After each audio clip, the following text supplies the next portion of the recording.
ನಮಸ್ಕಾರ. Public express ನ್ಯೂಸ್ಗೆ ಸ್ವಾಗತ. ನಾನು ಮಾಲಾ ಹಾಸನ್. ಈಗ ಹೆಡ್ಲೈನ್.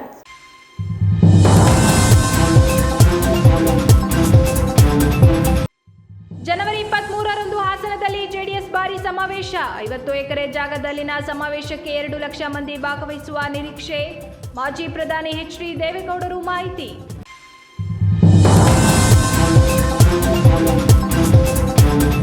ಜಿಲ್ಲಾ ಪತ್ರಕರ್ತರ ಸಂಘದಲ್ಲಿ ಹೊಸ ಕ್ಯಾಲೆಂಡರ್ ಬಿಡುಗಡೆ ಹಾಗೂ 7 ತಾಲೂಕುಗಳ ನೂತನ ಪದಾಧಿಕಾರಿಗಳ ಅಭಿನಂದನೆ ಕಾರ್ಯಕ್ರಮ. ಹೊಸ ವರ್ಷವನ್ನ ಹೊಸ ಉತ್ಸಾಹ, ಗುರಿ ಮತ್ತು ಸಕಾರಾತ್ಮಕ ಚಿಂತನೆಯೊಂದಿಗೆ ಆರಂಭಿಸಬೇಕೆಂದು ಡಿಸಿ ಲತಾಕುಮಾರಿ ಕರೆ.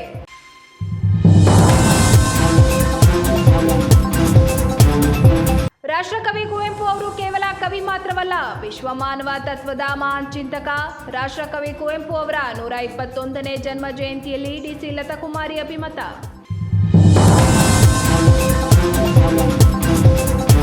ಶ್ರೀಮಠದ ಕಾವಲಿನಲ್ಲಿ ಹೆಚ್ಚಿದ ಕಲ್ಲು ಗಣಿಗಾರಿಕೆ, ಲೈಸೆನ್ಸ್ ರದ್ದುಪಡಿಸುವಂತೆ ಸಾರ್ವಜನಿಕರ ಆಗ್ರಹ. ಪರಿಸರ, ಆರೋಗ್ಯ ಹಾಗೂ ಕೃಷಿಗೆ ತೀವ್ರ ಹಾನಿ, ಜಿಲ್ಲಾಡಳಿತಕ್ಕೆ ಗ್ರಾಮಸ್ಥರ ಮನವಿ.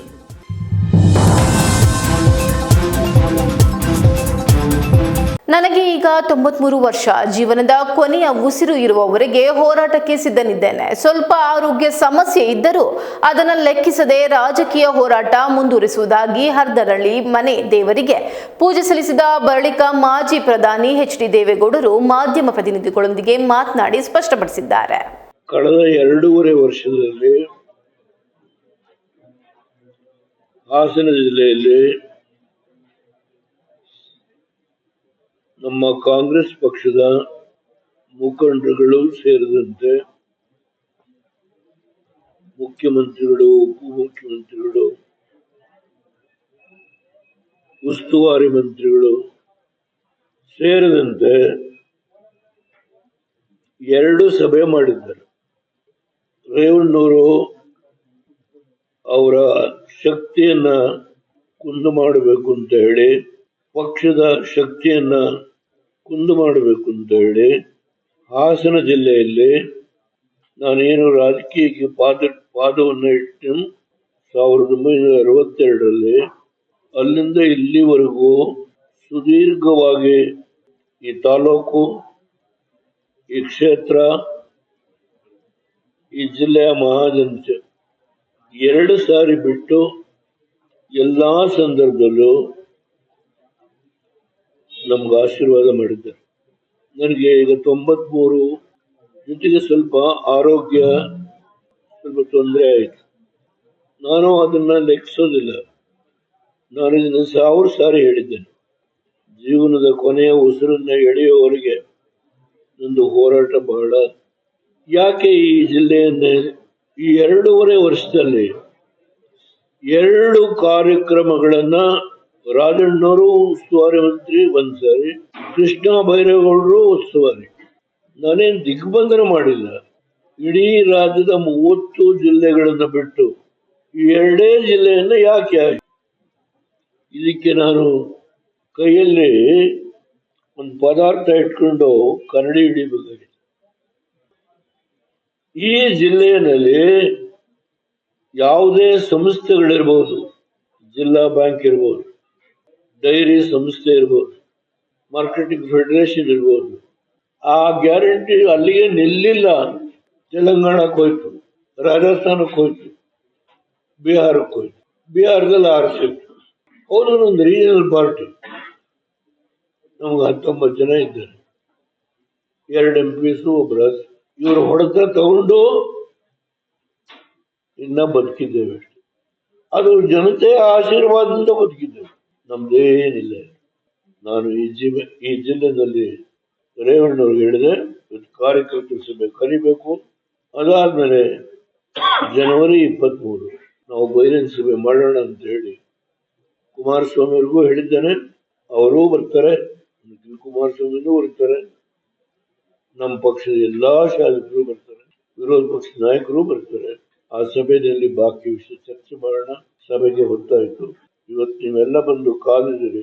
ನಮ್ಮ ಕುಲದೇವರು, ನಮ್ಮ ತಾತ, ನಮ್ಮ ಮುತ್ತಾತ, ನಮ್ಮ ದೊಡ್ಡ ತಾತ ಎಲ್ಲ ನಾವು ವಂಶ ಪಾರಂಪರ್ಯವಾಗಿ ನಾವು ಈಶ್ವರನ ಆರಾಧಕರು. ಹೊಸ ವರ್ಷ ಬರುತ್ತಿದ್ದು ಹಳೆಯ ನೆನಪು ಕೆಟ್ಟಗಳಿಗೆ ಮರೆತು ಹೊಸ ಅನುಭವಗಳೊಂದಿಗೆ ಹೊಸ ಜೀವನ ಆರಂಭಿಸೋಣ ಎಂದು ಜಿಲ್ಲಾಧಿಕಾರಿ ಕೆಎಸ್ ಲತಾಕುಮಾರಿ ಹೇಳಿದರು. ಹಾಸನ ನಗರದ ಜಿಲ್ಲಾ ಪತ್ರಕರ್ತರ ಸಂಘದ ಡಿವಿಜಿ ಸಭಾಂಗಣದಲ್ಲಿ ಹಮ್ಮಿಕೊಂಡಿದ್ದ ಹೊಸ ಕ್ಯಾಲೆಂಡರ್ ಬಿಡುಗಡೆ ಹಾಗೂ 7 ತಾಲೂಕುಗಳ ನೂತನ ಅಧ್ಯಕ್ಷರು ಪದಾಧಿಕಾರಿಗಳ ಅಭಿನಂದನಾ ಸಮಾರಂಭವನ್ನು ಉದ್ಘಾಟಿಸಿ ಮಾತನಾಡಿದ ಅವರು, ನಮ್ಮ ಅನುಭವಗಳನ್ನು ನೆನಪಿಸಿಕೊಳ್ಳುವ ಅವಕಾಶ ಸಿಕ್ಕಿರುವುದಕ್ಕೆ ಕೃತಜ್ಞರಾಗೋಣ. ಮುಂದೆ ಹೊಸತನ, ಹೊಸ ಗುರಿ ಹಾಗೂ ಉತ್ಸಾಹದೊಂದಿಗೆ ಮುನ್ನಡೆಯಬೇಕು ಎಂದರು. ನಾನು ಜಿಲ್ಲಾಧಿಕಾರಿಯಾಗಿ ಹಾಸನಕ್ಕೆ ಬಂದು 6 ತಿಂಗಳು ಪೂರ್ಣಗೊಂಡಿರುವುದನ್ನು ಸ್ಮರಿಸಿದ ಅವರು, ಆರಂಭದಲ್ಲಿ ಪತ್ರಕರ್ತರು ನೀಡಿದ ಆತ್ಮೀಯ ಸ್ವಾಗತ ಅವಿಸ್ಮರಣೀಯ. ಹಾಸನಾಂಬೆ ಉತ್ಸವ ಯಶಸ್ವಿಯಾಗಿ ಹೊಸ ದಾಖಲೆ ಸೃಷ್ಟಿಸಿತು. ಜಿಲ್ಲೆಗೆ 2 ಬಾರಿ ಮುಖ್ಯಮಂತ್ರಿ ಭೇಟಿ ನೀಡಿದ್ದು ಅಭಿವೃದ್ಧಿಗೆ ಸಾಕ್ಷಿಯಾಗಿದೆ ಎಂದರು. ಮೊಸಳೆ ಹೊಸಳಿ ದುರಂತವನ್ನು ನೆನಪಿಸಿಕೊಂಡು ಜೀವನದ ಏರಿಳಿತಗಳನ್ನು ಎದುರಿಸಿ ಸರಿಯಾದ ದಾರಿಯಲ್ಲಿ ಸಾಗುವುದೇ ಬದುಕು ಎಂದು ಅಭಿಪ್ರಾಯಪಟ್ಟರು. ಡಿಸೆಂಬರ್ 19ಕ್ಕೆ ನಾನು ಜಿಲ್ಲಾಧಿಕಾರಿಯಾಗಿ ಬಂದು ಸಂಪೂರ್ಣ 6 ತಿಂಗಳು ಕಳೀತು. ಯಾಕೆ ಅಂದರೆ ನಾನು ಜಿಲ್ಲಾಧಿಕಾರಿಯಾಗಿ ಬಂದಾಗ ನಾನು ಅನೇಕ ಜಿಲ್ಲೆಗಳಲ್ಲಿ ಕೆಲಸ ಮಾಡಿದ್ದೇನೆ. ಆದರೆ ಮೊದಲನೇ ಬಾರಿಗೆ ನಮ್ಮ ಜಿಲ್ಲೆಯಲ್ಲಿ ನಮ್ಮ ಕಾರ್ಯನಿರತ ಪತ್ರಕರ್ತರ ಸಂಘದಿಂದ ನೀವು ಬರಬೇಕು ನಮ್ಮ ಕಟ್ಟಡಕ್ಕೆ ಅಂತ ಹೇಳಿ ಕರ್ಕೊಂಡು ಬಂದು ಅಲ್ಲಿ ಒಂದು ವೇದಿಕೆ ಎಷ್ಟು ಚೆನ್ನಾಗಿ ಸೃಷ್ಟಿ ಮಾಡಿದ್ರು ಅಂದರೆ, ನಾವು ನಿಮ್ಮನ್ನ ಪರಿಚಯ ಮಾಡ್ಕೊಳ್ತೇವೆ, ನೀವು ನಮ್ಮನ್ನ ಪರಿಚಯ ಮಾಡಿಕೊಳ್ಳಿ ಅನ್ನೋ ರೀತಿಯಲ್ಲಿ ಸೃಷ್ಟಿಸಿ ಎಷ್ಟು ಆತ್ಮೀಯತೆಯಿಂದ ನಡೆಸ್ಕೊಂಡಿದ್ದು. ಜೊತೆಗೆ ನಾವು 6 ತಿಂಗಳನ್ನ ಹಿಂತಿರುಗಿ ನೋಡಿದ್ರು. ಏನೆಲ್ಲ ಅನುಭವಗಳು. ಮೊದಲನೇದಾಗಿ ನಮ್ಮಲ್ಲಿ ಬಂದಾಗ ಹೇಳೋರು ನಮ್ಮ ಮಾಧ್ಯಮ ಮಿತ್ರರು, ಮೇಡಮ್ ಫಸ್ಟ್ ಚಾಲೆಂಜ್ ಅಂದರೆ ಹಾಸನ ಅಂತ ಎಷ್ಟು ಚೆನ್ನಾಗಿ ನಡೆದು ಹೋಯಿತು. ಒಂದು ರೆಕಾರ್ಡ್, ಒಂದು ದಾಖಲೆಯನ್ನೇ ಸೃಷ್ಟಿ ಮಾಡಿತು. ಅತ್ಯಂತ ಹೆಚ್ಚಿನ ಭಕ್ತಾದಿಗಳ ಮತ್ತು ಅತ್ಯಂತ ಹೆಚ್ಚಿನ ರೆವಿನ್ಯೂ ಜನರೇಷನ್ ಮುಖಾಂತರ. ಮತ್ತೆ ನೋಡಿದ್ರೆ ಅನೇಕ ಕಾರ್ಯಕ್ರಮಗಳು 2 ಬಾರಿ ಅರಸೀಕೆರೆಗೊಮ್ಮೆ ಮತ್ತೆ ಹಾಸನಕ್ಕೊಮ್ಮೆ ಮಾನ್ಯ ಮುಖ್ಯಮಂತ್ರಿಗಳು ನಮ್ಮ ಹಾಸನ ಜಿಲ್ಲೆಗೆ ಆಗಮಿಸಿ ಅನೇಕ ಕಾರ್ಯಕ್ರಮಗಳಿಗೆ ಚಾಲನೆಯನ್ನು ನೀಡಿದರು. ಅದರ ಜೊತೆಯಲ್ಲಿ ಸ್ವಲ್ಪ ನೋವುಗಳು ಉಂಟಾದವು. ನಮ್ಮ ಮೊಸಳೆಯನ್ನ ಒಂದು ಕಾರ್ಯಕ್ರಮ ಅಂತಹ ಕೆಟ್ಟ ಗಳಿಗೆಗಳು ನವರೂಪಿಯಾಗಿ ಬಂದು ಮುಗ್ಧ ಯುವಕರನ್ನ ಬಲಿ ತೆಗೆದುಕೊಂಡು ಅಂತಹ ಘಟನೆಗಳು ನಡೆದವು. ಸೊ ಹಾಗಂದ್ರೆ ಒಂದು ಏರಿಳಿತಗಳು ಜೀವನದಲ್ಲಿ ಬರ್ತಾ ಇರ್ತದೆ. ಹಾಗೆ ನಮ್ಮ ಆಡಳಿತದಲ್ಲೂ ಹಾಗೆ. ಆದರೆ ಒಟ್ಟಾಗಿ ಹೇಳಬೇಕು ಅಂದ್ರೆ ಅವನ್ನೆಲ್ಲ ಮೀರಿ ನಿಂತು ಒಂದು ವೆಹಿಕಲ್ ಅನ್ನ ಟ್ರ್ಯಾಕ್ ಅಲ್ಲಿ ತಗೊಂಡ್ಬರೋದು ಅಂತಾರಲ್ಲ, ಹಾಗೆ ಅಂದ್ರೆ ಒಂದು ಸರಿಯಾದ ದಾರಿಯಲ್ಲಿ ಒಂದು ತೆಗೆದುಕೊಂಡು ಬರೋದಿರುತ್ತಲ್ಲ ಆಡಳಿತವನ್ನು, ಅದು ಒಂದು ಚಾಲೆಂಜಿಂಗ್ ಆಗಿ ಇರ್ತದೆ. KUWJ ರಾಜ್ಯ ಉಪಾಧ್ಯಕ್ಷ HB ಮದನ್ ಗೌಡ ಮಾತನಾಡಿ, DC ಲತಾಕುಮಾರಿ ಅವರ ಕಾರ್ಯವೈಖರಿಯನ್ನ ಶ್ಲಾಘಿಸಿದರು. ಉತ್ತಮ ಕೆಲಸಗಳು ಉಳಿಯುತ್ತವೆ, ಟೀಕೆಗಳು ಮಾಯವಾಗುತ್ತವೆ. ಇನ್ನು ಉತ್ತಮವಾಗಿ ಕೆಲಸ ಮಾಡಿ ನಮ್ಮೆಲ್ಲರ ಬೆಂಬಲ ಸದಾ ಇರುತ್ತದೆ ಎಂದು ಹೇಳಿದರು. ಸಂಘಟನೆ ವಿಚಾರದಲ್ಲಿ ಏಕತೆಯ ಅಗತ್ಯವಿದೆ ಎಂದು ಎಚ್ಚರಿಕೆ ನೀಡಿದರು. ನಿಯಮಗಳು ಇಡೀ ರಾಜ್ಯದ ಜಿಲ್ಲೆ ಮತ್ತು ತಾಲೂಕುಗಳಿಗೆ ಕೂಡ ಅನ್ವಯ ಆಗುತ್ತದೆ. ಆ ಕಾರಣಕ್ಕೋಸ್ಕರ ಈ ಚುನಾವಣೆಯನ್ನು, ಅಂದರೆ ಈಗೇನು ಚುನಾವಣೆ ಆಗಿದೆ ಅದು 2025 ಮತ್ತು 2028 ಸಾಲಿನ ಅವಧಿಯ ಚುನಾವಣೆ. ಈಗ ಆಯ್ಕೆಯಾಗಿರುವಂತಹ ಎಲ್ಲ ಪದಾಧಿಕಾರಿಗಳ ಅವಧಿಯು ಕೂಡ ಅದಾಗಿರುತ್ತದೆ. ಮುಂದಿನ ಚುನಾವಣೆ ಕೂಡ ಯಾವಾಗ ನಡೆಯುತ್ತೋ ಅದು ಏಕಕಾಲಕ್ಕೆ ಮತ್ತು ಇದೇ ರೀತಿ ಮುಂದುವರ್ಕೊಂಡು ಹೋಗಬೇಕು ಅನ್ನೋ ಕಾರಣಕ್ಕೋಸ್ಕರ ತಾಲೂಕು ಘಟಕಗಳಲ್ಲಿ ನಡೆದಂತಹ ಚುನಾವಣೆಯನ್ನು ರೆಸಲ್ಯೂಷನ್ ಮಾಡಿ ಆ ರೆಸಲ್ಯೂಷನನ್ನು ಜಿಲ್ಲಾ ಸಂಘ ಕೊಟ್ಟು ಜಿಲ್ಲಾ ಸಂಘ ರಾಜ್ಯ ಸಂಘಕ್ಕೆ ಕಳಿಸ್ಕೊಡ್ಬೇಕು ಪಟ್ಟಿಯಿಂದ. ಮೊದಲು ನಿಮ್ಮನ್ನು ತಾಲೂಕು ಘಟಕಗಳಲ್ಲಿ ಯಾವ ಪಟ್ಟಿಯನ್ನು ಯಾರು ಕೇಳ್ತಿರಲಿಲ್ಲ, ಯಾರು ಆಯ್ಕೆಯಾದರೂ ಕೇಳೋದಿಲ್ಲ, ರಾಜ್ಯ ಸಂಘಕ್ಕೆ ಕಳಿಸ್ಬೇಕಾಗಿಲ್ಲ, ನಿಮ್ಮ ಜಿಲ್ಲೆಗೂ ನಮ್ಮ ದಾಖಲೆಯಾಗಿ ಉಳಿತಿರಲಿಲ್ಲ. ಈಗ ಪ್ರತಿಯೊಂದು ಕೂಡ ದಾಖಲೆಯಾಗಿ ಉಳಿಯುತ್ತೆ. ಯಾರ್ಯಾರು ಆಯ್ಕೆ ಆಗಿದ್ದಾರೆ ಅನ್ನೋದು ರಾಜ್ಯ ಸಂಘಕ್ಕೂ ಕೂಡ ದಾಖಲೆಯಾಗಿ ಉಳಿಯುತ್ತೆ. ನಿಮ್ಮದು ಅಧಿಕೃತವಾಗಿ ಇರುವಂಥ ಆಯ್ಕೆಗಳಾಗಿದೆ. ಅವಿರೋಧ ಇರ್ಬೋದು, ಅವಿರೋಧ ಆದರೂ ಕೂಡ ಚುನಾವಣೆ ಪ್ರಕ್ರಿಯೆಯನ್ನು ನಡೆಸಿದ್ದಾರೆ. ಯಾಕೆ ನಡೆಸಿದ್ದಾರೆ ಅಂದರೆ ಇದೇ ಕಾರಣಕ್ಕೋಸ್ಕರ ಪ್ರಕ್ರಿಯೆ ನಡೆದಿರುವಂಥದ್ದು. ಕೆಲವು ತಾಲೂಕುಗಳಲ್ಲಿ ಚುನಾವಣೆ ನಡೆದಿದೆ, ಕೆಲವು ಅವಿರೋಧ ಆಯ್ಕೆಯಾಗಿದೆ. ಅದರಲ್ಲಿ ವಿಶೇಷವಾಗಿ ಸಕಲೇಶ್ವರವನ್ನು ನಾವು ಮಾದರಿಯಾಗಿ ಇಟ್ಕೋಬೇಕು ಮುಂದಿನ ಎಲ್ಲ ತಾಲೂಕಿನವರು. ಯಾಕೆಂತ ಹೇಳಿದ್ರೆ ಆ ತಾಲೂಕಿನಲ್ಲಿ ಉಪಾಧ್ಯಕ್ಷಕ್ಕೆ ಅರ್ಜಿ ಹಾಕಿ ಅಂತ ಬಲವಂತ ಮಾಡ್ತಿದ್ರು, ಕಾರ್ಯದರ್ಶಿಗೆ ಅರ್ಜಿ ಹಾಕಿ ಅಂತ ಬಲವಂತ ಮಾಡಿ ಕರಿತಿದ್ರು, ಡೈರೆಕ್ಟರ್ಗೆ ಫೋನ್ ಮಾಡಿ ಮನೆಯಿಂದ ದಯವಿಟ್ಟು ಬಂದೊಂದು ಅರ್ಜಿ ಹಾಕಿ ಅಂತೇಳಿ ರಿಕ್ವೆಸ್ಟ್ ಮಾಡ್ತಿದ್ರು.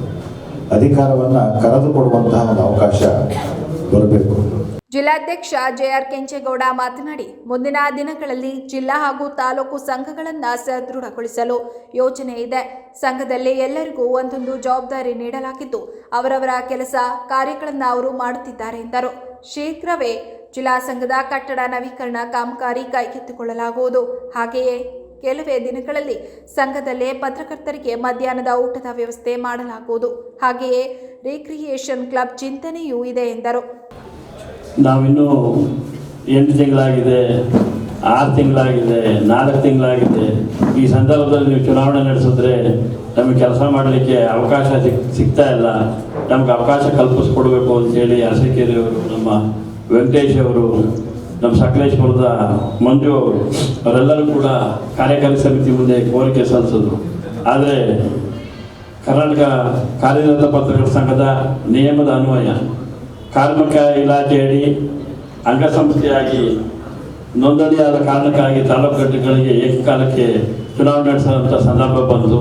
ಆ ಉದ್ದೇಶವೇ ಹೊರತು ನಮಗೆ ಬೇರೆ ಯಾರ ಅವಧಿಯ ಅಧಿಕಾರವನ್ನು ಕಸಿಕೊಳ್ತಕ್ಕಂಥ ಉದ್ದೇಶ ಇರಲಿಲ್ಲ. ಹಾಗಾಗಿ ನಾವೆಲ್ಲರೂ ಕೂಡಿ ಶಿವಾನಂದ ರಾಜ್ಯದ ಅಧ್ಯಕ್ಷರು, ಮದನ್ ಗೌಡರು ಎಲ್ಲ ಹಿರಿಯರ ಮಾರ್ಗದರ್ಶನ ತಗೊಂಡು ಒಂದೇ ದಿನ ಚುನಾವಣೆ ನಡೆಸಿದ್ರೆ ಯಾವುದೇ ಭಿನ್ನಾಭಿಪ್ರಾಯಗಳಿಗೆ ಅವಕಾಶ ಆಗಲ್ಲ ಅನ್ನೋ ಕಾರಣಕ್ಕೆ ಏಕಕಾಲ ಚುನಾವಣೆ ನಡೆಸಿದ್ವಿ.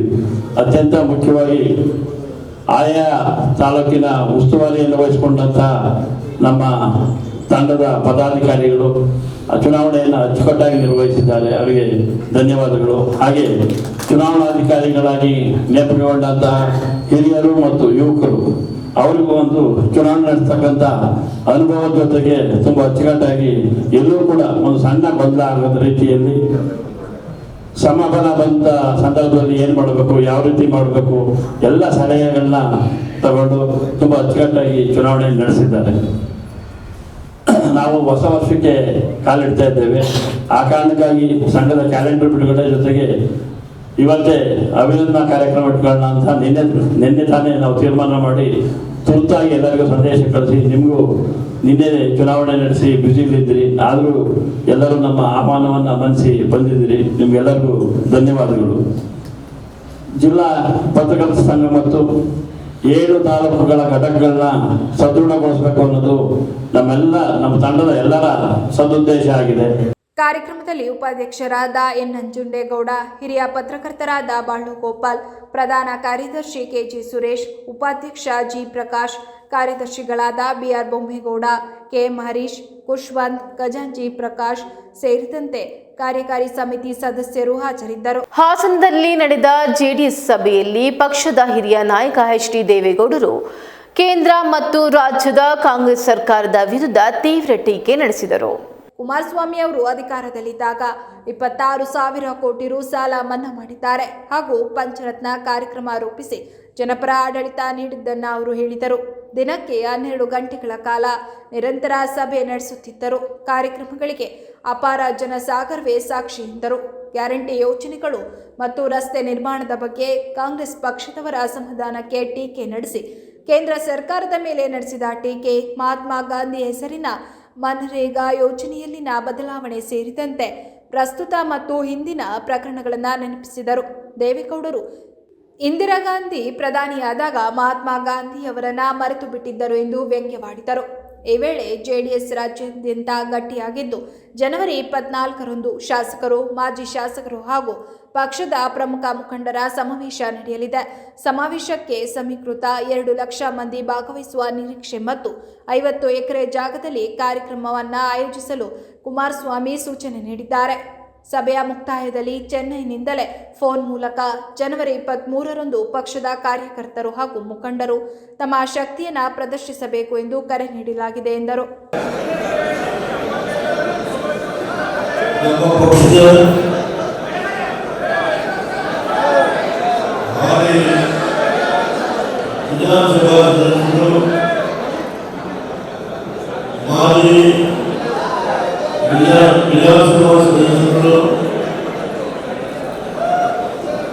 ಜಿಲ್ಲಾ ಪಂಚಾಯತ್ ಅಧ್ಯಕ್ಷರು, ಮಾಜಿ ಅಧ್ಯಕ್ಷರು, ನಗರಸಭೆ, ನಗರ ಪಾಲಿಕೆ, ತಾಲೂಕು ಪಂಚಾಯತ್ ಸಭೆಯಲ್ಲಿ ಅಧಿಕಾರಿಗಳು, ಅಧ್ಯಕ್ಷರು, ಉಪಾಧ್ಯಕ್ಷರು,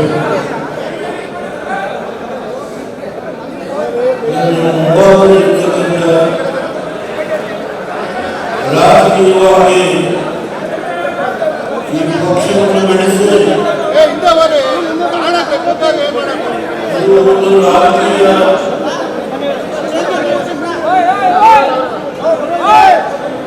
ಪಕ್ಷ,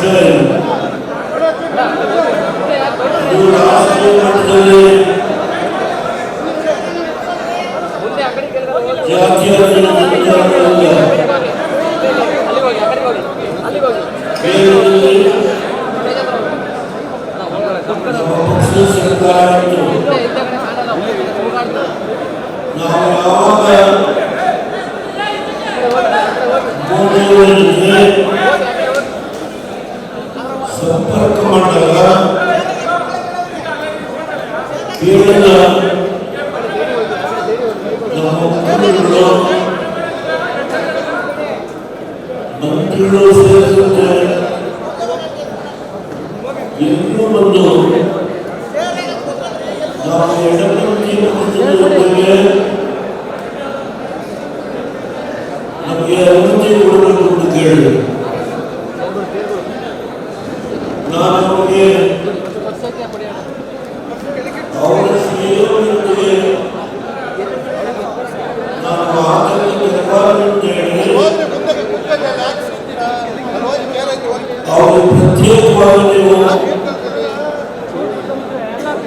ಎಡಪಂಥೀಯ ಪಕ್ಷದ ಜೊತೆಯಲ್ಲಿ ತಾವು ಸಂಪರ್ಕ ಮಾಡಬೇಕು ಅಂತ ಹೇಳಿ ಅವರಿಗೆ ನಾನು ಅನುಮತಿಯನ್ನು ಕೊಟ್ಟೆ. ಆದರೆ ಪಕ್ಷದ ಸಿಬ್ಬಂದಿಯನ್ನ ನಮ್ಮ ಪಕ್ಷದಿಂದ ತೆಗೆದುಕೊಳ್ಳಬೇಕು ಅಂತ ಹೇಳಿ ಹಾಗೆ ನಡೆಯುವ ಎಲ್ಲ ಸ್ಥಳೀಯ ಸಂಸ್ಥೆಗಳ ಚುನಾವಣೆಗೆ ಎಲೆಕ್ಷನ್ ಕಮಿಷನ್ ತೀರ್ಮಾನ ಮಾಡೋದ್ರಿಂದ ಅವರಿಗೆ ಮತ್ತೊಮ್ಮೆ ನಾನು ಯಾವುದೇ ಆತಂಕ ಮಾಡಬಾರದು ಅಂತ ಹೇಳಿ ಅವರು ಸಹಕಾರ ಮಾಡಿದರು. ಇನ್ನೊಂದು ವಿಷಯ ಸಂದರ್ಭದಲ್ಲಿ ಹೇಳ್ತೇನೆ, ಮಹಾರಾಷ್ಟ್ರದಲ್ಲಿ 5 ದಿನ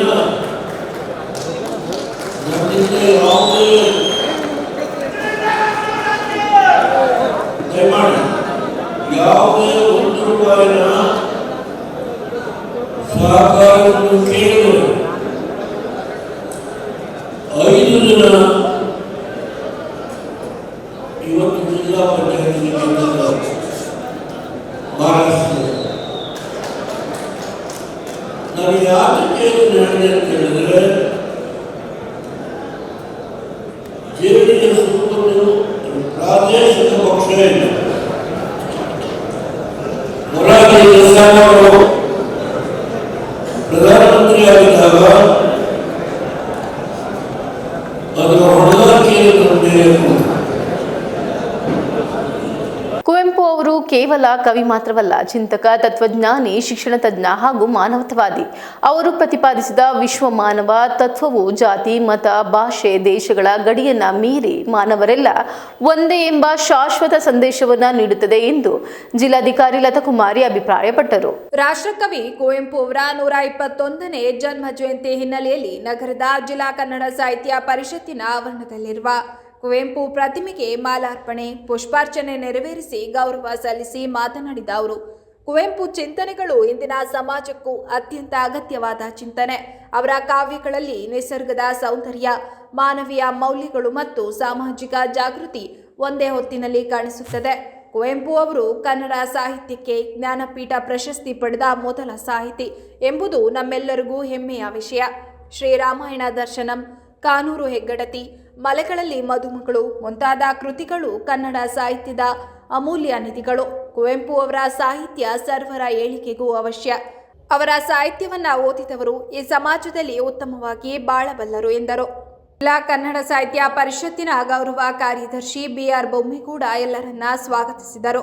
ಈ ವೇಳೆ ಕನ್ನಡ ಸಾಹಿತ್ಯ ಪರಿಷತ್ ರಾಜ್ಯ ಸಮಿತಿ ಸದಸ್ಯ ಹಿತ್ತೂರು ನಾಗರಾಜು, ಸಂಘಟನಾ ಕಾರ್ಯದರ್ಶಿ RB ಶಂಕರ್, ಸಹ ಕಾರ್ಯದರ್ಶಿ ನಾಗೇಶ್, ಪದಾಧಿಕಾರಿಗಳಾದ ಕಮಲಮ್ಮ, ಪ್ರಕಾಶ್ ಮೇಗಳಕೇರಿ, ಆಲೂರು ತಾಲೂಕು ಕನ್ನಡ ಸಾಹಿತ್ಯ ಪರಿಷತ್ ಅಧ್ಯಕ್ಷ ಆದಿಲ್, ಚನ್ನರಾಯಪಟ್ಟಣ ತಾಲೂಕು ಅಧ್ಯಕ್ಷ ದಯಾನಂದ್ ಶೆಟ್ಟಿಹಳ್ಳಿ, ಪೃಥ್ವಿ, ಕುವೆಂಪು ಯುವಕರ ಬಳಗದ ಅಧ್ಯಕ್ಷ ಗಿರೀಶ್ ಇತರರು ಹಾಜರಿದ್ದರು.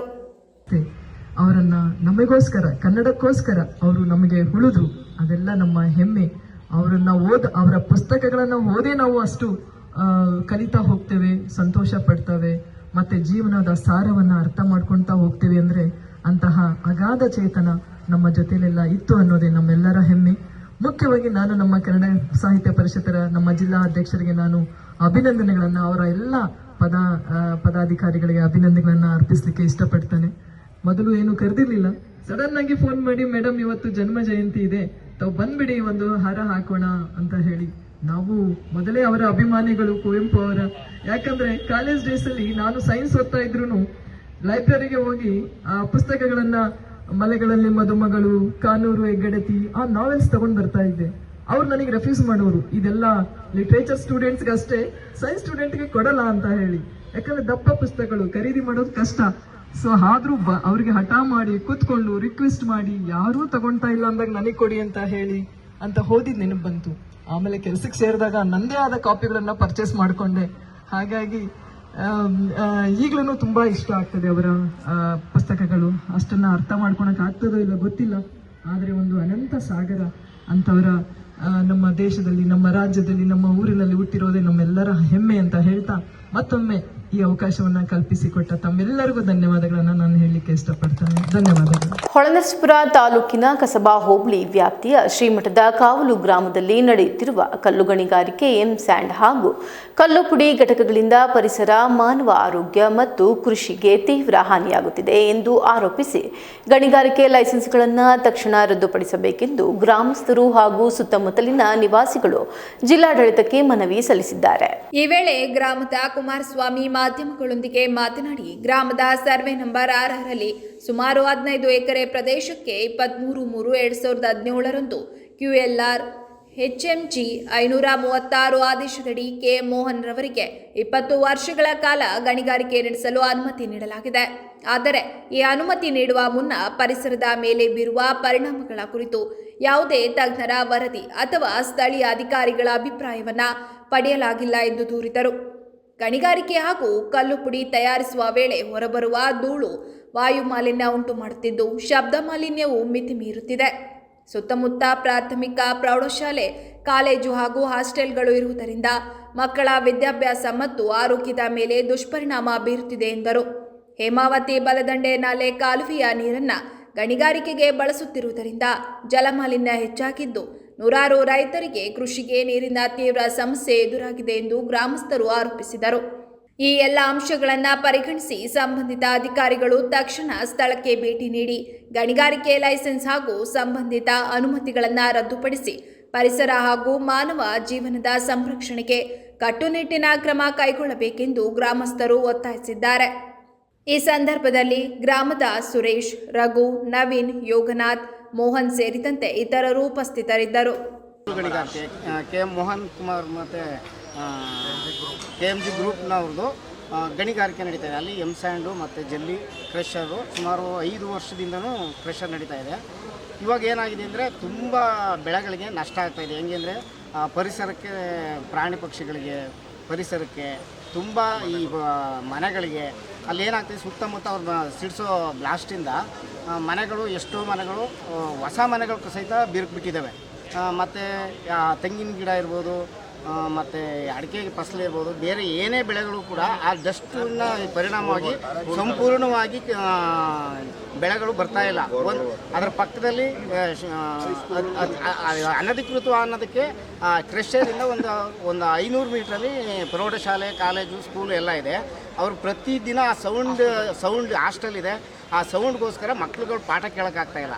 ಮತ್ತು ಅದ್ರ ಪಕ್ಕದಲ್ಲೇ ಕೋಡಿಯಮ್ಮನ ಕೆರೆ ಇದೆ. ಕೆರೆ ಈ ಲಾಸ್ಟ್ ಆ ಸೌಂಡ್ಗೋಸ್ಕರ ಈ ಬಿರುಕ್ಬಿಟ್ಟಿದೆ. ಮತ್ತು ಅದ್ರ ಪಕ್ಕದಲ್ಲೇ ದೇವಸ್ಥಾನ ಇದೆ. ಒಂದು 150-200 ಮೀಟ್ರಲ್ಲಿ 2 ದೇವಸ್ಥಾನ ಇದೆ. ಒಂದು ಗುಂಜೇವ ದೇವಸ್ಥಾನ, ಒಂದು ಮೂಡ್ಲಿಪ್ಪೆ ದೇವಸ್ಥಾನ. ಇದು ಎಲ್ಲದಕ್ಕೂ ಕೂಡ ಸಂಪೂರ್ಣವಾಗಿ ಯಾವ ರೀತಿ ಆಗ್ತಾಯಿದೆ ಅಂದರೆ ನಮ್ಮ ಜನಗಳು ಏನೇ ಬೆಳೆ ಮಾಡೋದಕ್ಕೂ ಆಗ್ತಾಯಿಲ್ಲ. ಅದ್ರ ಜೊತೆಗೆ ಅವರು ಓವರ್ ಟೆನ್ನೇಜು, ಒಂದು ಗಾಡಿಗೆ 50 ಟನ್ನು 60 ಟನ್ನು ತುಂಬಿ ರಸ್ತೆಯಲ್ಲಿ ಬರ್ತವೆ.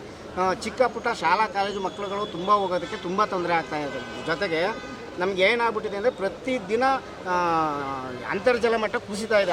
ಇವರು ಹೆಚ್ಚು ಕಡಿಮೆ 150-200 ಅಡಿ ಆಳಕ್ಕೆ ಕಲ್ಲನ್ನು ತೆಗೆದಿರೋದ್ರಿಂದ ಅಂತರ್ಜಲ ವಿಷವಾಗಿ ಕನ್ವರ್ಟ್ ಆಗ್ತಾ ಇದೆ. ಅದ್ರ ಜೊತೆಗೆ ಬೋರ್ ಸುತ್ತಮುತ್ತ ರೈತರ ಬೋರ್ವೆಲ್ಗಳು ಸಂಪೂರ್ಣವಾಗಿ ನಿಂತೋಗೋ ಮಟ್ಟಕ್ಕಾಗಿದ್ದಾವೆ. ನಿಂತೋಗಿದ್ದಾವೆ ಎಷ್ಟೋ ಬೋರ್ಗಳು. ಇದರಿಂದ ತುಂಬ ನಮ್ಮ ಜನಗಳಿಗೆ ಎಷ್ಟು ತೊಂದರೆ ಆಗ್ತಾ ಇದೆ ಅಂದರೆ ಶ್ರೀಮಠದ ಕಾವಲು ಅದರಲ್ಲಿ ಆ್ಯಕ್ಚುಲಿ ಅವರು ಲೀಗಲ್ ಅಂತ ಹೇಳ್ತಾರೆ. ನಮ್ಮ ಪಂಚಾಯಿತಿಯಿಂದ NOCನೇ ತೊಗೊಂಡಿಲ್ಲ. ಅವ್ರು ಹೇಳ್ತಾರೆ ನಾವು ಲೀಗಲ್ ಮಾಡಿದ್ದೀವಿ ಅಂತ. ಬಹುತೇಕ ಅಲ್ಲಿ ಲೋಕಲ್ ಪರ್ಮಿಷನ್ ತೊಗೊಂಡು ಮೀಟಿಂಗ್ ಮಾಡಿ ಗಣಿಗಾರಿಕೆನ ಪ್ರಾರಂಭ ಮಾಡಬೇಕು. ಅಂಥ ಸಂದರ್ಭದಲ್ಲಿ ಅವರು ಗಣಿಗಾರಿಕೆ ಮಾಡುವಾಗಲೇ ಲೀಗಲಾಗಿ ಏನೂ ಸಹಿತ ಮಾಡಿಲ್ಲ. ಈಗ ನಮ್ಮ ಅಹವಾಲು ಏನು ಅಂದರೆ ನಮ್ಮ ಪಂಚಾಯಿತಿ ವ್ಯಾಪ್ತಿನಲ್ಲಿ ಈಗ ತುಂಬ ಜನಗಳಿಗೆ ತೊಂದರೆ ಆಗ್ತಾಯಿದ್ರೆ ಆ ಗಣಿಗಾರಿಕೆನ ಸಂಪೂರ್ಣವಾಗಿ ನಿಲ್ಲಿಸಿ ನಮ್ಮ ಜನಗಳನ್ನ, ಪರಿಸರನ ಮತ್ತು ನಮ್ಮ ಶಾಲಾ ಕಾಲೇಜು ಮಕ್ಕಳುಗಳನ್ನ, ನಮ್ಮ ಬೆಳೆಗಳನ್ನ ಕಾಪಾಡೋದಕ್ಕೋಸ್ಕರ ಸಂಪೂರ್ಣವಾಗಿ ನಿಲ್ಲಿಸೋದಕ್ಕೆ ಜಿಲ್ಲಾಧಿಕಾರಿಗಳಿಗೆ, ಉಪವಿಭಾಗಾಧಿಕಾರಿಗಳಿಗೆ ಮತ್ತು ಗಣಿ ವಿಜ್ಞಾನ ಇಲಾಖೆಗಳಿಗೆ ಮತ್ತು ತಹಶೀಲ್ದಾರ್ ಅವರಿಗೆ ಎಲ್ಲರಿಗೂ ಕೂಡ ಮನವಿ ಕೊಡೋದಕ್ಕೆ ನಾವೆಲ್ಲ ಸುತ್ತಮುತ್ತ 8-10 ಹಳ್ಳಿ ಜನಗಳು ಇಲ್ಲಿ ಬಂದಿದ್ದೀವಿ. ಮಾಡ್ತಾ ಇದ್ದಾರೆ ಅಂದರೆ ಬಟ್ ಇದಕ್ಕೂ ಮುಂಚೆ ಯಾರಿಗೂ ಮನವಿ ಕೊಟ್ಟಿರಲಿಲ್ಲ. ಶಾಸಕ HK ಸುರೇಶ್ ನಿರ್ಲಕ್ಷ್ಯ ತೋರುತ್ತಿದ್ದು ಕೂಡಲೇ ಗುದ್ದಲಿ ಪೂಜೆ ನೆರವೇರಿಸುವಂತೆ MR ವೆಂಕಟೇಶ್ ಅಶೋಕ್ ಒತ್ತಾಯಿಸಿದ್ದಾರೆ. ಬೇಲೂರು ಪಟ್ಟಣದ ಬಸ್ ನಿಲ್ದಾಣ ಮುಂಭಾಗ ಇರುವ ಅಂಬೇಡ್ಕರ್ ಭವನದಲ್ಲಿ ಪರಿಶಿಷ್ಟ ಜಾತಿ ಮತ್ತು ಪರಿಶಿಷ್ಟ ಪಂಗಡದ ಹಿತರಕ್ಷಣಾ ಸಮಿತಿ ಸಭೆಯಲ್ಲಿ ಮಾಜಿ ಸಫಾಯಿ ಕರ್ಮಚಾರಿ ಅಧ್ಯಕ್ಷ MR ವೆಂಕಟೇಶ್, ಭೀಮಾ ಕೊರೆಗಾಂವ್ ಸಮಿತಿಯ ಅಧ್ಯಕ್ಷ ಅಶೋಕ್, SC/ST ಸಮಿತಿಯ ದೇವರಾಜು ಮಾತನಾಡಿ, ಕಳೆದ 3 ದಶಕಗಳಿಂದಲೂ ಪ್ರಸಾದಿಹಳ್ಳಿಯಲ್ಲಿ ಅಂಬೇಡ್ಕರ್ ಭವನ ನಿರ್ಮಾಣ ಮಾಡಲು ಆ ಗ್ರಾಮದ ಕೆಲವು ಸವರ್ಣೀಯರು ಬಿಡುತ್ತಿಲ್ಲ ಎಂದು ಕಿಡಿಕಾರಿದರು. ಕೆಲ ಸವರ್ಣೀಯರು ಅಂಬೇಡ್ಕರ್ ಭವನ ಇಲ್ಲಿ ನಿರ್ಮಾಣವಾದರೆ ದಿನ ಬೆಳಗ್ಗೆ ಎದ್ದು ಅವರ ಮುಖ ನೋಡಬೇಕು, ಹಾಗಾಗಿ ಇಲ್ಲಿ ಬೇಡ ಎಂದು ಮೂದಲಿಸುತ್ತಿದ್ದಾರೆ. ಹಲವು ಬಾರಿ ಶಂಕುಸ್ಥಾಪನೆಯನ್ನ ಬೇಕಂತಲೇ ಮುಂದೂಡಲಾಗಿದೆ. ಇತ್ತೀಚೆಗೆ ಶಾಸಕ HK ಸುರೇಶ್ ಶಂಕುಸ್ಥಾಪನೆಗೆ ದಿನಾಂಕ ನಿಗದಿ ಮಾಡಿ ನಂತರ ಅಲ್ಲಿಯ ತಮ್ಮ ಹಿಂಬಾಲಕರ ಮಾತು ಕೇಳಿಕೊಂಡು ಮತ್ತೆ ಶಂಕುಸ್ಥಾಪನೆಯನ್ನ ಮುಂದೂಡಿದ್ದಾರೆ. ದಲಿತರ ಹಾಗೂ ಅಂಬೇಡ್ಕರ್ ಬಗ್ಗೆ ಕೆಟ್ಟದಾಗಿ ಮಾತನಾಡಿದವರ ಮೇಲೆ ಸೂಕ್ತ ಕ್ರಮ ಕೈಗೊಳ್ಳಬೇಕು. ಅಂಬೇಡ್ಕರ್ ಭವನಕ್ಕೆ ಶಂಕುಸ್ಥಾಪನೆ ನೆರವೇರಿಸಬೇಕು ಎಂದು ಆಗ್ರಹಿಸಿದರು. ಈ ಬಗ್ಗೆ ಶಾಸಕ HK ಸುರೇಶ್ ಮಾತನಾಡಿ, ಡಾಕ್ಟರ್ BR ಅಂಬೇಡ್ಕರ್ ಅವರು ರಚಿಸಿದ ಸಂವಿಧಾನದಿಂದಲೇ ನಾನು ಶಾಸಕರಾಗಿ ಆಯ್ಕೆಯಾಗಿದ್ದೇನೆ. ನಾನು ಕೇವಲ ಒಂದು ಜಾತಿ ಜನಾಂಗಕ್ಕೆ ಶಾಸಕನಾಗಿ ಆಯ್ಕೆಯಾಗಿಲ್ಲ. 226 ಶಾಸಕರಲ್ಲಿ ನಾನು ಒಬ್ಬನಾಗಿದ್ದು, ಕಾಂಗ್ರೆಸ್ ಸರ್ಕಾರ ಇದ್ದರೂ ನನ್ನ ಸರ್ಕಾರ ಎಂದೇ ಹೇಳುತ್ತೇನೆ. ಸಚಿವ ಮಹದೇವಪ್ಪನವರ ಸಹಕಾರದಿಂದ ತಾಲೂಕಿಗೆ 30ಕ್ಕೂ ಹೆಚ್ಚು ಸಮುದಾಯ ಭವನಗಳು ನಿರ್ಮಾಣವಾಗಿದೆ. ಸಚಿವ ಸತೀಶ್ ಜಾರಕಿಹೊಳಿ ಅವರ ಕೃಪಾ ಕಟಾಕ್ಷದಿಂದ ನೀರಾವರಿಗೆ ಸಾಕಷ್ಟು ಅನುದಾನ ಹರಿದು ಬಂದಿದೆ. ಎಲ್ಲ ಜನಾಂಗದವರು, ಜಾತಿಯವರು ನನ್ನ ಮೇಲೆ ಪ್ರೀತಿ ವಿಶ್ವಾಸ ಇಟ್ಟಿದ್ದಾರೆ ಎಂಬುದಕ್ಕೆ ಸಾಕ್ಷಿಯಾಗಿ ನೀವು ನಮ್ಮ ಮನೆಗೆ ಬಂದು ಭೇಟಿ ನೀಡಿದರೆ ಸರ್ವ ಜನಾಂಗದ ಶಾಂತಿಯ ತೋಟ ನಿಮ್ಮ ಕಣ್ಣಿಗೆ ಕಾಣುತ್ತದೆ ಎಂದರು.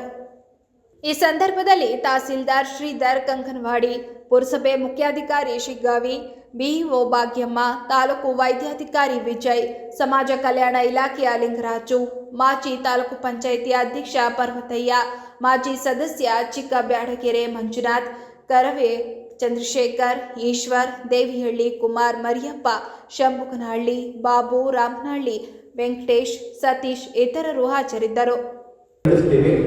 ಇದನ್ನ ಬಹಳ ನೀವು ಗಂಭೀರವಾಗಿ ಪರಿಗಣಿಸಿ ನಮ್ಮ ಸಮಾಜ ಕಲ್ಯಾಣ ಅಧಿಕಾರಿಗಳು ಹೇಳಿದೆ. ನಾನು ನೋಡಿ ಇವರೇ ಇದು ನಿಮ್ಮ ಜವಾಬ್ದಾರಿ.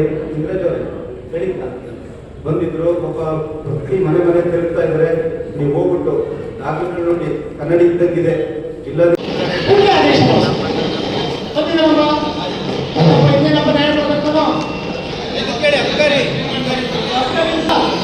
ಅಧಿಕಾರಿಗಳು ಯಾವ ಸಮಸ್ಯೆ ಅಥವಾ ಇದೇನಿದೆ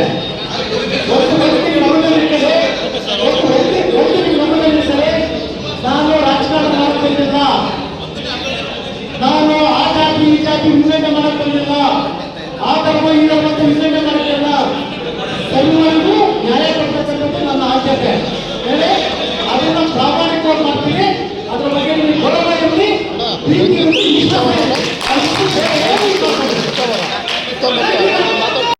ನಾನು ರಾಜಕಾರಣ ಮಾಡ್ತಾ ಇಲ್ಲ, ಯಾವ ಪಕ್ಷ ಮಾಡ್ತಾ ಇಲ್ಲ. ಸಮಾಜ ಯಾರು ಏನ್ ಮಾತಾಡ್ತಾರೆ ಅಂತಕ್ಕಂಥದ್ದಲ್ಲ, ನಾವು ಏನ್ ಮಾಡ್ತೀವಿ ನಾನು ಹೇಳ್ತೀನಲ್ಲ, ರಾಜಕೀಯ ಹೇಳಿದ್ದೀನಿ, ನಾನು ಜೊತೆ ಹೋಗ್ತೀನಿ. ಅಲ್ಲಿ ಆ ಪಕ್ಷದಲ್ಲಿ ಅದೇ ಗ್ರಾಮಕ್ಕೆ ಹೋಗ್ಬೇಕಂತ ಗ್ರಾಮಕ್ಕೆ ಹೋಗ್ತೀನಿ. ನಾನು ಹೇಳ್ತೀನಲ್ಲ, ಗ್ರಾಮಕ್ಕೆ ಹೋಗ್ತೀನಿ.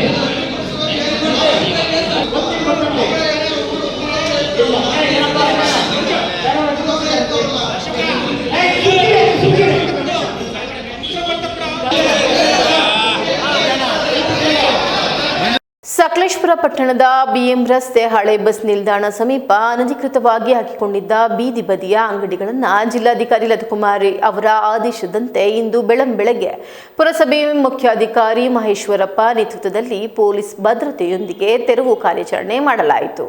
ಸಕಲೇಶಪುರ ಪಟ್ಟಣದ ಬಿಎಂ ರಸ್ತೆಯ ಹಳೆ ಬಸ್ ನಿಲ್ದಾಣದ ಸಮೀಪ ಕೆಲ ಬೀದಿ ಬದಿ ವ್ಯಾಪಾರಿಗಳು ಫುಟ್ಪಾತ್ ಒತ್ತುವರಿ ಮಾಡಿ ಅನಧಿಕೃತವಾಗಿ ಶೆಡ್ಗಳನ್ನು ನಿರ್ಮಿಸಿ ತರಕಾರಿ, ಹೂವು, ಹಣ್ಣು ಸೇರಿದಂತೆ ಇನ್ನಿತರೆ ವಸ್ತುಗಳನ್ನು ಮಾರಾಟ ಮಾಡುತ್ತಿದ್ದರು.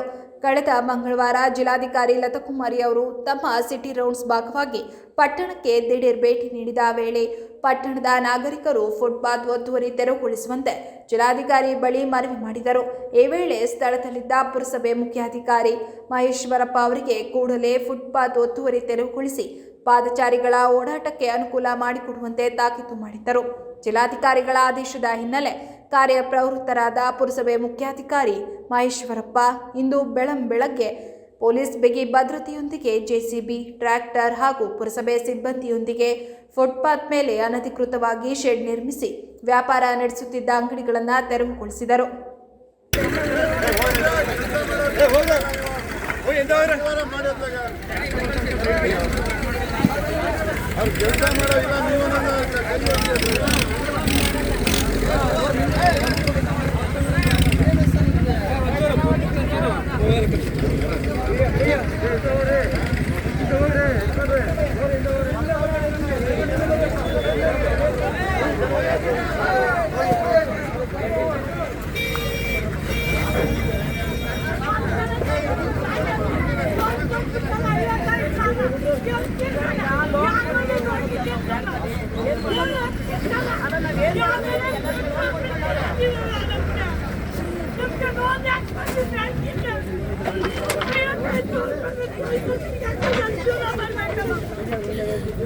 ಕಣ್ಣೀರೇನು ತಡ್ಸಲೇ ಇರಲ್ಲ, ಬರೀ ತಟ್ಟುತ್ತೆ ಅವ್ರ ಮಕ್ಕಳಿಗೆ, ಅವ್ರ ಮನೆಗೆ, ಎಲ್ಲರಿಗೂ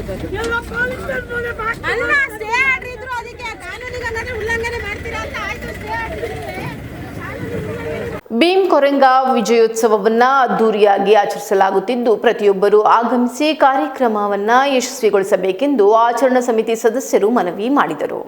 ಪತ್ರಿಕಾಗೋಷ್ಠಿಯಲ್ಲಿ ಮಾತನಾಡಿದ ಭೀಮಾ ಕೊರೆಂಗಾ ವಿಜಯೋತ್ಸವ ಸಮಿತಿ ಜಂಟಿ ಅಧ್ಯಕ್ಷರಾದ ಸತೀಶ್ ಹಾಗೂ ಅಶೋಕ್ ಮಾತನಾಡಿ 208ನೇ ಅದ್ದೂರಿ ಭೀಮಾ ಕೊರೆಂಗಾ ವಿಜಯೋತ್ಸವವನ್ನು ದಿನಾಂಕ 1/1/2026 ಗುರುವಾರ ಬೆಳಗ್ಗೆ 11 ಗಂಟೆಗೆ ತಹಸೀಲ್ದಾರ್ ಅವರ ಕಚೇರಿ ಮುಂಭಾಗ ಅಂಬೇಡ್ಕರ್ ಪ್ರತಿಮೆಗೆ ಮಾಲಾರ್ಪಣೆ ಮಾಡಿ ಅಲ್ಲಿಂದ ವಿವಿಧ ಕಲಾ ತಂಡದೊಂದಿಗೆ ಪ್ರಮುಖ ರಸ್ತೆಯಲ್ಲಿ ಭೀಮ್ ಕೊರೆಂಗಾ ಸ್ತಬ್ಧ ಚಿತ್ರದೊಂದಿಗೆ ಮೆರವಣಿಗೆ ಮೂಲಕ ತಂದು ಜೂನಿಯರ್ ಕಾಲೇಜು ಮೈದಾನದಲ್ಲಿ ಬೃಹತ್ ವಿಜಯೋತ್ಸವವನ್ನು ಆಚರಿಸಲಾಗುವುದು.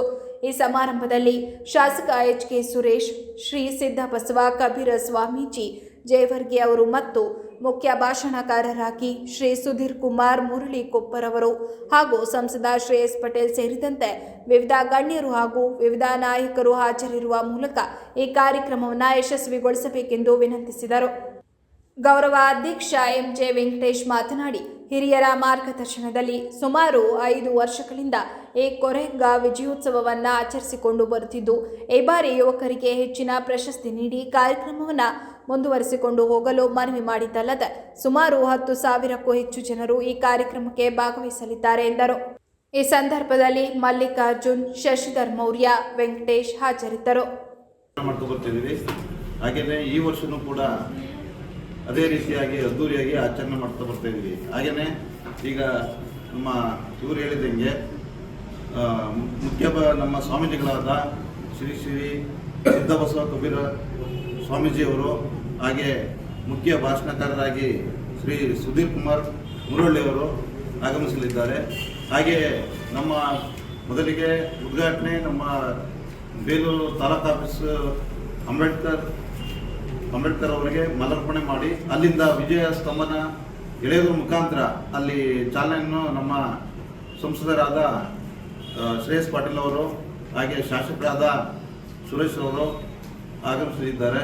ಹಾಗೆ ಪ್ರಮುಖ ಬೀದಿಗಳಲ್ಲಿ ಆ ಸ್ತಂಭನ ಎಳ್ಕೊಬಂದು ಇಲ್ಲಿಂದ ಕೆಂಪೇಗೌಡ ಸರ್ಕಲ್ ಹೋಗಿ ಹಾಗೆ ನಮ್ಮ ಸರ್ಕಲ್ಗೆ ಅಂಬೇಡ್ಕರ್ ಪ್ರತಿಮೆಗೆ ಮಾಲಾರ್ಪಣೆ ಮಾಡಿ ಹಾಗೆ ನಮ್ಮ ಜೂನಿಯರ್ ಕಾಲೇಜು ಮೈದಾನಕ್ಕೆ ಆಗಮಿಸಿ ಅಲ್ಲಿ ಸ್ಟೇಜ್ ಕಾರ್ಯಕ್ರಮ ನಡೆಯುತ್ತೆ. ಹಾಗೆ ಅದೇ ರೀತಿ ಈ ಕಾರ್ಯಕ್ರಮಕ್ಕೆ ನಮ್ಮ ಎಲ್ಲ ದಲಿತ ಪರ ಸಂಘಟನೆಗಳು ಎಲ್ಲ ಸಂಘಟನೆಗಳಿಗೂ ಕೂಡ ಆಗಮಿಸಬೇಕು. ಹಾಗೆ ಪ್ರತಿ ಹಳ್ಳಿಯಲ್ಲೂ ಎಲ್ಲ ಆಗಮಿಸಿ ನಮ್ಮ ಭೀಮೋತ್ತಮ ಕೊರಂಗ ವಿಜಯೋತ್ಸವವನ್ನು ಯಶಸ್ವಿ ಮಾಡಬೇಕಾಗಿ ಕೇಳ್ಕೊಂತೀವಿ. ಸಮಿತಿಯ ಗೌರವಾಧ್ಯಕ್ಷನಾಗಿದ್ದೀನಿ. ಏನು ನಮ್ಮ ಅಧ್ಯಕ್ಷರುಗಳು ಮಾತಾಡಿದ್ದಾರೆ ಅದ್ರ ಜೊತೆಗೆ ನಾವು ಪ್ರಚಾರಕ್ಕೆ ಹೋದಂಥ ಸಂದರ್ಭದಲ್ಲಿ ನಾವು 2-3 ವೆಹಿಕಲ್ನ ನಾವು ಬಿಟ್ಟಿದ್ದೀವಿ, ಪ್ರಚಾರಕ್ಕೆ ಅಂತಲೇ ಬಿಟ್ಟಿದ್ದೀವಿ. ಹಳ್ಳಿಗಳಿಗೆ ಪ್ರಚಾರಕ್ಕೆ ಹೋದಂಥ ಸಂದರ್ಭದಲ್ಲಿ ಜನಗಳೇ ವಾಲಂಟಿಯರ್ ಆಗಿ ಬಂದು ಹಣಕಾಸಿನ ಸಹಾಯವನ್ನು ಸಹ ಮಾಡ್ತಾ ಇದ್ದಾರೆ. ಆ ಕಾರ್ಯಕ್ರಮಕ್ಕೆ ಸಾಕಷ್ಟು ಹಣಕಾಸಿನ ಒಂದು ಅವಶ್ಯಕತೆ ಇದೆ. ಇಂಥ ಒಂದು ಸಂದರ್ಭದಲ್ಲಿ ಹಲವಾರು ಸಮಾಜ ಸೇವಕರು ಮತ್ತು ದಾನಿಗಳು ಹಾಗೂ ಹಳ್ಳಿಗಳಲ್ಲಿ ಹೋಗ್ತಕ್ಕಂಥ ಸಂದರ್ಭದಲ್ಲಿ ಮಹಿಳೆಯರು ಸಹ ಕೂಲಿ ಮಾಡಿ ತಂದುಕೊಟ್ಟಂಥ ಹಣದಿಂದ ನಾವು ಒಂದು ಬೃಹತ್ತಾದ ಒಂದು ಕಾರ್ಯಕ್ರಮವನ್ನು ಮಾಡಿದೆ. ಇದು ಒಂದು ದೊಡ್ಡ ಹೆಮ್ಮೆಯ ವಿಚಾರ ಇದು. ಹಾಗೆಯೇ ನಾವು ಪ್ರಗತಿಪರ ಏನು ಸಂಘಟನೆಗಳಿದ್ದಾವೆ, ಕರ್ನಾಟಕ ರಕ್ಷಣಾ ವೇದಿಕೆ ಇರ್ಬೋದು ಅಥವಾ ಬೇರೆ ಬೇರೆ ಸಂಘಟನೆಗಳೇನಿದ್ದಾವೆ ಎಲ್ಲವೂ ಸಹ ನಾವು ಆಹ್ವಾನಿಸ್ತಾ ಇದ್ದೇವೆ. ಮತ್ತು ಎಲ್ಲ ಸಮುದಾಯದವರು ಸಹ ಈ ಒಂದು ಕಾರ್ಯಕ್ರಮಕ್ಕೆ ಆಗಮಿಸಬೇಕಂತ ಈ ಒಂದು ಪತ್ರಿಕಾಗೋಷ್ಠಿ ಮೂಲಕ ನಾವು ಅವರಿಗೆ ಆಹ್ವಾನಿಸ್ತಾ ಇದ್ದೇವೆ. ಇದು ಯಾವುದೇ ಒಂದು ಸಮುದಾಯದವರು ಮಾತ್ರ ಇದೊಂದು ಯುದ್ಧವನ್ನು ಮಾಡಿ ಗೆದ್ದಿರೋಂಥದ್ದಲ್ಲ. ಇದರಲ್ಲಿ ಸಾಕಷ್ಟು ಎಲ್ಲ ಸಮುದಾಯಗಳು, ಹಿಂದುಳಿದ ವರ್ಗಗಳು, SC/STಗಳು, ಮುಸಲ್ಮಾನರು ಸಹ ಈ ಒಂದು ಯುದ್ಧದಲ್ಲಿ ಭಾಗವಹಿಸಿದ್ರು ಅಂತ ಇತಿಹಾಸಗಳಲ್ಲಿ ನಮಗೆ. ಕನ್ನಡದ ರಾಷ್ಟ್ರಕವಿ ಕುವೆಂಪು ಅವರ 121ನೇ ಹುಟ್ಟುಹಬ್ಬದ ಅಂಗವಾಗಿ ಕುವೆಂಪು ಕ್ರಿಕೆಟರ್ಸ್ ವತಿಯಿಂದ ಲೆಜೆಂಡ್ ಕಪ್ ಕ್ರಿಕೆಟ್ ಪಂದ್ಯಾವಳಿ ಚನ್ನರಾಯಪಟ್ಟಣದಲ್ಲಿ ನಡೆಯಿತು. ಕನ್ನಡದ ರಾಷ್ಟ್ರಕವಿ ಕುವೆಂಪು ಅವರ 121ನೇ ಹುಟ್ಟುಹಬ್ಬದ ಅಂಗವಾಗಿ ಕುವೆಂಪು ಕ್ರಿಕೆಟರ್ಸ್ ವತಿಯಿಂದ ಏರ್ಪಡಿಸಲಾಗಿದ್ದ ಲೆಜೆಂಡ್ ಕಪ್ ಕ್ರಿಕೆಟ್ ಪಂದ್ಯಾವಳಿಯಲ್ಲಿ ಪಟ್ಟಣದ ಕುವೆಂಪು ಕ್ರಿಕೆಟರ್ಸ್ ತಂಡವು ಚಾಂಪಿಯನ್ ಪಟ್ಟವನ್ನು ಅಲಂಕರಿಸಿತು. ಪಟ್ಟಣದ ರವೀಂದ್ರ ಕ್ರಿಕೆಟರ್ಸ್ ತಂಡವು ರನ್ನರ್ ಅಪ್ ಪ್ರಶಸ್ತಿಯನ್ನು ಪಡೆದುಕೊಂಡಿತು. ಪಂದ್ಯಾವಳಿಯ ಸಮಾರೋಪ ಸಮಾರಂಭದಲ್ಲಿ ಮಾಜಿ ವಿಧಾನ ಪರಿಷತ್ ಸದಸ್ಯರಾದ ಎಂ ಗೋಪಾಲಸ್ವಾಮಿ, ಮಾಜಿ ನಗರ ಪ್ರಾಧಿಕಾರ ಅಧ್ಯಕ್ಷರಾದ ಅಣತಿ ಆನಂದ್ ಕುಮಾರ್, ಕಾಂಗ್ರೆಸ್ ಮುಖಂಡರಾದ ಉದಯ್ ಕುಮಾರ್, ಆರೋಗ್ಯ ರಕ್ಷಾ ಸಮಿತಿ ಸದಸ್ಯರಾದ ಕಲ್ಕೆರೆ ಮೋಹನ್ ಮತ್ತು ಜೆ.ಕೆ. ಮಂಜುನಾಥ್ ಉಪಸ್ಥಿತರಿದ್ದರು. ಈ ಸಂದರ್ಭದಲ್ಲಿ ಕುವೆಂಪು ಕ್ರಿಕೆಟರ್ಸ್ ಸಂಘದ ಅಪ್ಪಿ, ಕುವೆಂಪು ತಂಡದ ನಾಯಕ ಪ್ರವೀಣ್, ಅಮಿತ್, ರವೀಂದ್ರ, ಸುಪ್ರೀತ್, ನವೀನ್ ಸೇರಿದಂತೆ ಇತರ ಆಟಗಾರರು ಹಾಗೂ ಕ್ರೀಡಾಭಿಮಾನಿಗಳು ಭಾಗವಹಿಸಿದ್ದರು. ಅತಿಥಿಗಳು ವಿಜೇತ ಮತ್ತು ರನ್ನರ್ ಅಪ್ ತಂಡಗಳಿಗೆ ಬಹುಮಾನ ವಿತರಿಸಿ ಶುಭಾಶಯ ಕೋರಿದರು. ಹೊಸ ವರ್ಷದ ಆಚರಣೆ ಹಿನ್ನೆಲೆಯಲ್ಲಿ ಯಾವುದೇ ಅಹಿತಕರ ಘಟನೆಗಳು ಸಂಭವಿಸದಂತೆ ತಡೆಯುವ ಉದ್ದೇಶದಿಂದ ಕಾಫಿನಾಡು ಚಿಕ್ಕಮಗಳೂರಿನಲ್ಲಿ ಜಿಲ್ಲಾಡಳಿತ ಹೈ ಅಲರ್ಟ್ ಘೋಷಿಸಿದೆ. ಚಿಕ್ಕಮಗಳೂರು ತಾಲೂಕಿನ ಮುಳ್ಳಯ್ಯನಗಿರಿ, ಕೆಮ್ಮಣ್ಣಗುಂಡಿ, ಎತ್ತಿನಬುಚ, ದೇವರಮನೆ ಗುಡ್ಡ ಸೇರಿದಂತೆ ವಿವಿಧ ಜಲಪಾತಗಳನ್ನು ಒಳಗೊಂಡಂತೆ ಒಟ್ಟು 22 ಪ್ರವಾಸಿ ತಾಣಗಳಿಗೆ ಪ್ರವಾಸಿಗರ ಪ್ರವೇಶವನ್ನು ಜಿಲ್ಲಾಡಳಿತ ನಿರ್ಬಂಧಿಸಿದೆ. ಈ ನಿರ್ಬಂಧವು ಡಿಸೆಂಬರ್ 31ರ ಸಂಜೆ 6 ಗಂಟೆಯಿಂದ ಜನವರಿ 1ರ ಬೆಳಗ್ಗೆ 6 ಗಂಟೆಯವರೆಗೆ ಜಾರಿಯಲ್ಲಿರಲಿದೆ. ಎಲ್ಲ ಪ್ರವಾಸಿ ತಾಣಗಳು ಹಾಗೂ ಅವುಗಳಿಗೆ ಸಂಪರ್ಕಿಸುವ ಮಾರ್ಗಗಳಲ್ಲಿ ಕಠಿಣ ಪೊಲೀಸ್ ಭದ್ರತೆ ವ್ಯವಸ್ಥೆ ಮಾಡಲಾಗಿದೆ. ಮದ್ಯಪಾನದ ಮದ್ದಿನಲ್ಲಿ ಸಂಭ್ರಮಿಸುವ ಸಂಭ್ರಮದಲ್ಲಿ ಯಾವುದೇ ಅನಾಹುತ ಸಂಭವಿಸಬಾರದು ಎಂಬ ಉದ್ದೇಶದಿಂದ ಈ ಕ್ರಮ ಕೈಗೊಳ್ಳಲಾಗಿದೆ ಎಂದು ಜಿಲ್ಲಾಡಳಿತ ತಿಳಿಸಿದೆ. ಪೊಲೀಸ್ ವರಿಷ್ಠಾಧಿಕಾರಿ ವಿಕ್ರಮ್ ಅವರ ಮನವಿ ಹಿನ್ನೆಲೆಯಲ್ಲಿ ಜಿಲ್ಲಾಧಿಕಾರಿ ಮೀನಾ ನಾಗರಾಜ್ ಅವರು ಈ ಕುರಿತು ನಿರ್ಬಂಧನಾತ್ಮಕ ಆದೇಶ ಹೊರಡಿಸಿದ್ದಾರೆ. ಸಾರ್ವಜನಿಕರು ಜಿಲ್ಲಾಡಳಿತದ ಸೂಚನೆಗಳಿಗೆ ಸಹಕರಿಸಿ ಶಾಂತಿ ಹಾಗೂ ಸುರಕ್ಷತೆಯನ್ನು ಕಾಪಾಡಿಕೊಳ್ಳುವಂತೆ ಮನವಿ ಮಾಡಲಾಗಿದೆ. ಈಗ ಮತ್ತೊಮ್ಮೆ ಹೆಡ್ಲೈನ್.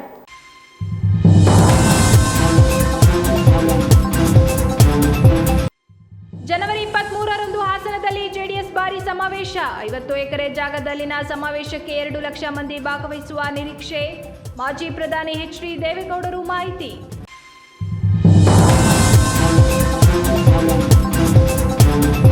ಜಿಲ್ಲಾ ಪತ್ರಕರ್ತರ ಸಂಘದಲ್ಲಿ ಹೊಸ ಕ್ಯಾಲೆಂಡರ್ ಬಿಡುಗಡೆ ಹಾಗೂ 7 ತಾಲೂಕುಗಳ ನೂತನ ಪದಾಧಿಕಾರಿಗಳ ಅಭಿನಂದನೆ ಕಾರ್ಯಕ್ರಮ. ಹೊಸ ವರ್ಷವನ್ನ ಹೊಸ ಉತ್ಸಾಹ, ಗುರಿ ಮತ್ತು ಸಕಾರಾತ್ಮಕ ಚಿಂತನೆಯೊಂದಿಗೆ ಆರಂಭಿಸಬೇಕೆಂದು ಡಿಸಿ ಲತಾಕುಮಾರಿ ಕರೆ.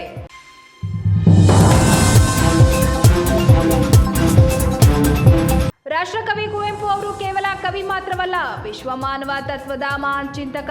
ರಾಷ್ಟ್ರಕವಿ ಕುವೆಂಪು ಅವರ 121ನೇ ಜನ್ಮ ಜಯಂತಿಯಲ್ಲಿ ಡಿಸಿ ಲತಾಕುಮಾರಿ ಅಭಿಮತ.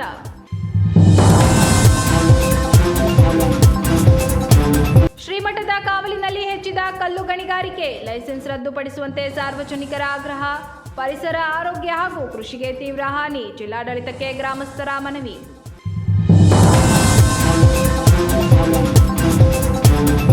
ಇದಿಷ್ಟು ಈವರೆಗಿನ ಪ್ರಮುಖ ಸುದ್ದಿಗಳು. ಸಮಗ್ರ ಸುದ್ದಿಗಳಿಗಾಗಿ ನೋಡ್ತಾ ಇರಿ ಪಬ್ಲಿಕ್ ಎಕ್ಸ್‌ಪ್ರೆಸ್ ಕನ್ನಡ. ಪಯಣ ನಿಮ್ಮೊಂದಿಗೆ.